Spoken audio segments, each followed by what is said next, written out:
मशहूर इतिहासकार colonel mark Wilkes लिखते हैं कि टीपू सुल्तान अपने पिता हैदर अली से कद में छोटे थे। उनकी त्वचा का रंग काला था, उनकी आंखें बड़ी बड़ी थीं, वो साधारण और बिना वजन की पोशाक पहनते थे और अपने हाली मवालियों से भी ऐसा करने की उम्मीद रखते थे। उनको अक्सर घोड़े पर सवार देखा जाता था। वो घुड़सवारी को एक बहुत बड़ी कला मानते थे और इसमें उन्हें महारत भी हासिल थी। उन्हें पालकी पर चलना सख्त नापसंद था।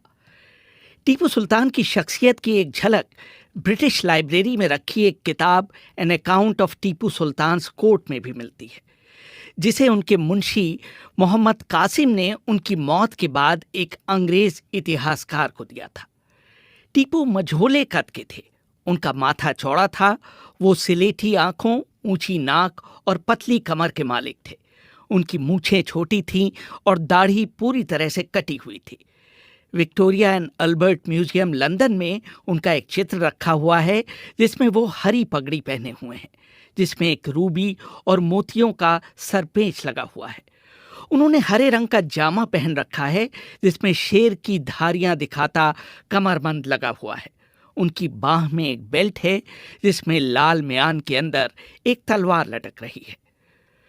14 फरवरी 1799 को जनरल जॉर्ज हैरिस के नेतृत्व में 21,000 सैनिकों ने वेल्लोर से मैसूर की तरफ कूच किया।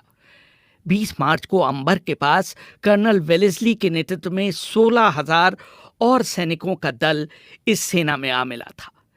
इसमें कन्नौर के पास जनरल स्टुअर्ट की कमान में 6,420 सैनिकों का जत्था भी शामिल हो गया था।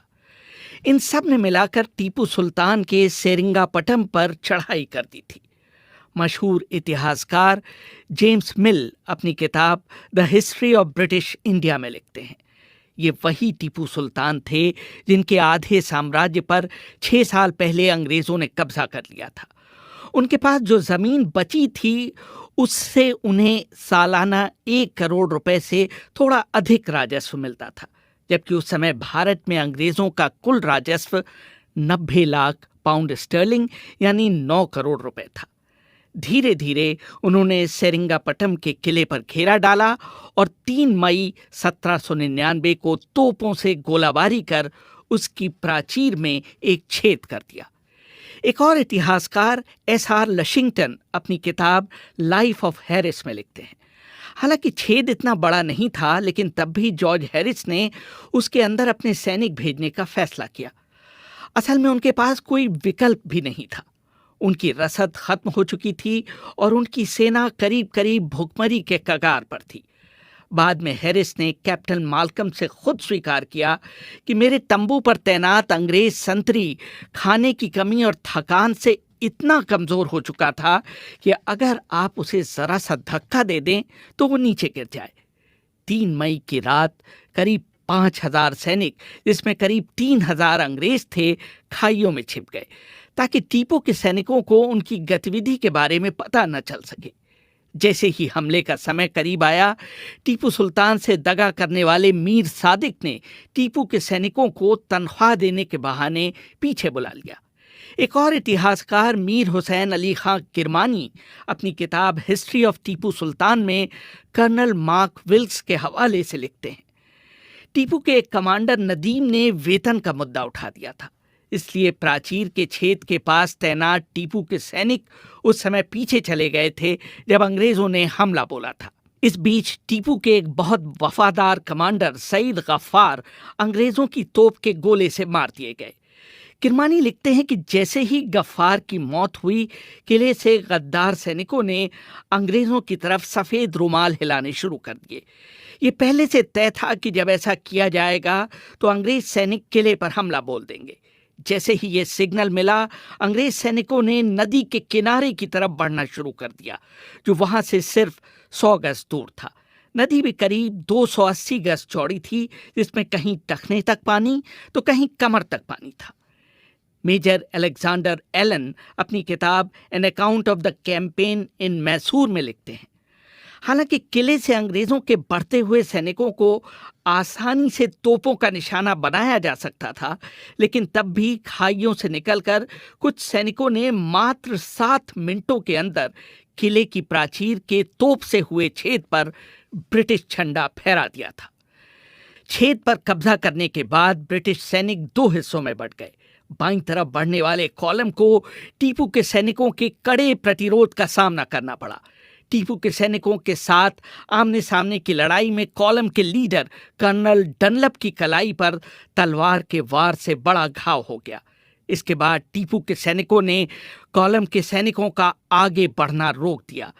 ऐसा इस वजह से हुआ क्योंकि खुद टीपू सुल्तान अपने सैनिकों का मनोबल बढ़ाने के लिए लड़ाई में कूद पड़े। डनलप की जगह लेफ्टिनेंट फर्क्यूहार ने ली, लेकिन वो भी तुरंत मार दिए गए। 4 मई की सुबह टीपू ने अपने घोड़े पर सवार होकर किले की प्राचीर में हुए छेद का निरीक्षण किया और उसकी मरम्मत के निर्देश दिए। उसके बाद वो राजमहल में स्नान करने चले गए। किरमानी लिखते हैं कि सुबह ही उनके ज्योतिषियों ने उन्हें आगाह कर दिया था कि वो दिन उनके लिए शुभ नहीं है, इसलिए उन्हें शाम तक अपने सैनिकों के पास ही रहना चाहिए। स्नान के बाद टीपू ने अपने महल के बाहर इकट्ठा हो गए गरीबों को कुछ पैसे बांटे।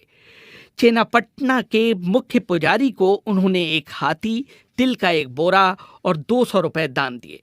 दूसरे ब्राह्मणों को टीपू ने एक काला बैल, एक काली बकरी, काले कपड़ों से बनी एक पोशाक, 90 रुपए और तेल से भरा लोहे का एक बर्तन दान में दिया।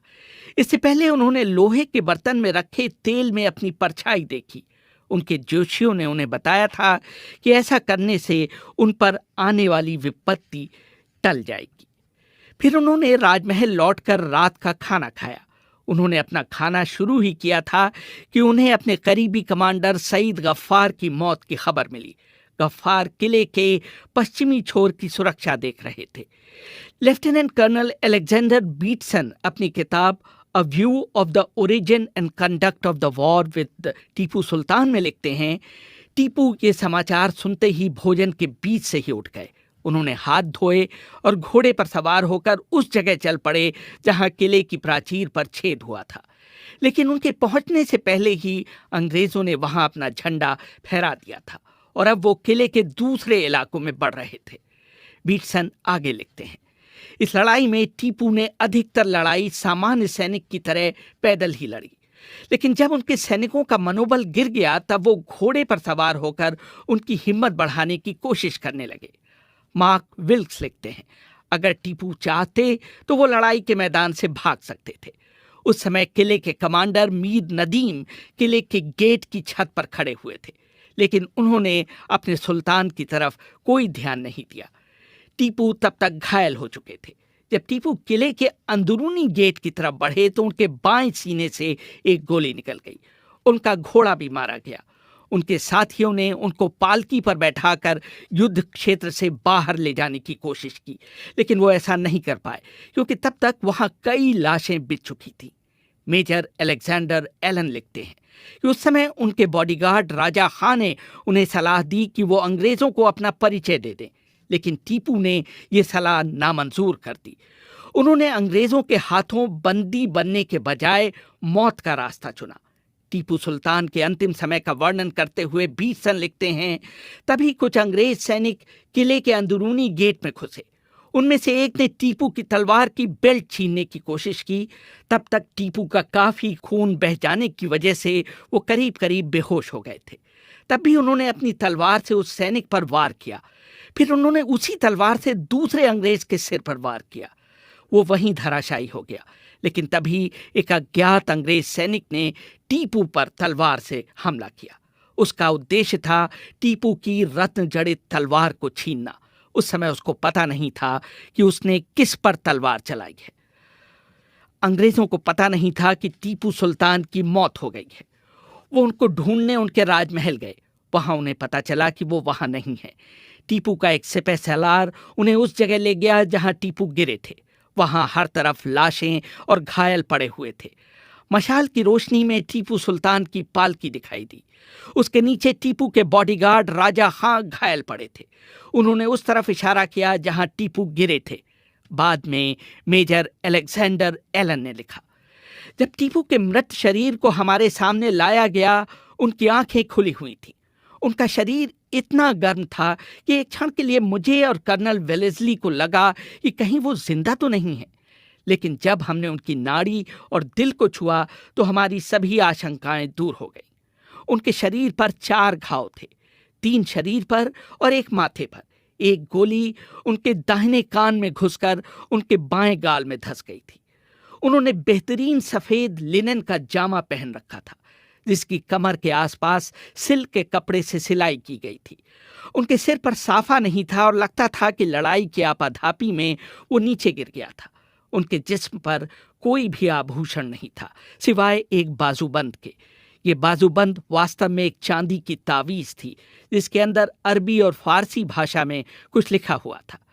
जनरल बेयर्ड ने टीपू के पार्थिव शरीर को उन्हीं की पालकी में रखने का आदेश दिया और दरबार को सूचना भिजवाई गई कि टीपू सुल्तान अब इस दुनिया में नहीं रहे।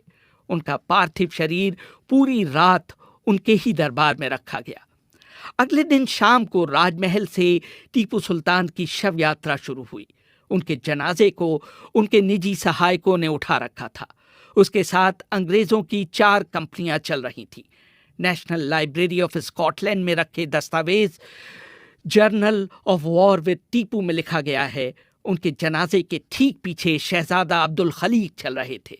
उसके बाद थे दरबार के मुख्य अधिकारी। जिन सड़कों से जनाजा गुजरा उसके दोनों तरफ लोग खड़े हुए थे। वो लोग जमीन पर लेटकर जनाजे के लिए अपना सम्मान प्रकट कर रहे थे और जोर जोर से रो रहे थे। उनके पार्थिव शरीर को लालबाग में हैदर अली की कब्र के बगल में दफनाया गया। उसके बाद उन लोगों में 5,000 रुपए बांटे गए जो टीपू सुल्तान के जनाजे में शामिल हुए थे। पीटसन ने भी लिखा कि रात होते होते माहौल और गमजदा हो गया जब बादलों की गड़गड़ाहट के साथ जबरदस्त आंधी आई। उस आंधी में 2 अंग्रेज अफसर मारे गए और कई सैनिक घायल हो गए। टीपू के मरने के बाद अंग्रेज सैनिकों ने सेरंगपट्टम में जबरदस्त लूट मचाई, लेकिन फिर भी टीपू का सिंहासन, हाथी पर बैठने का चांदी का हौदा, सोने और चांदी से बनी प्लेटों, जवाहरातों से जड़े ताले और तलवारों, महंगी कालीनों और सिल्क के बेहतरीन कपड़ों और रत्नों से भरे करीब 20 बक्से आम सैनिकों के हाथ नहीं लगे। टीपू की बेहतरीन लाइब्रेरी को भी कोई नुकसान नहीं पहुंचा, जिसमें इतिहास, विज्ञान और हदीस से संबंधित अरबी, फारसी, उर्दू और हिंदी भाषा में 2000 से अधिक किताबें थीं।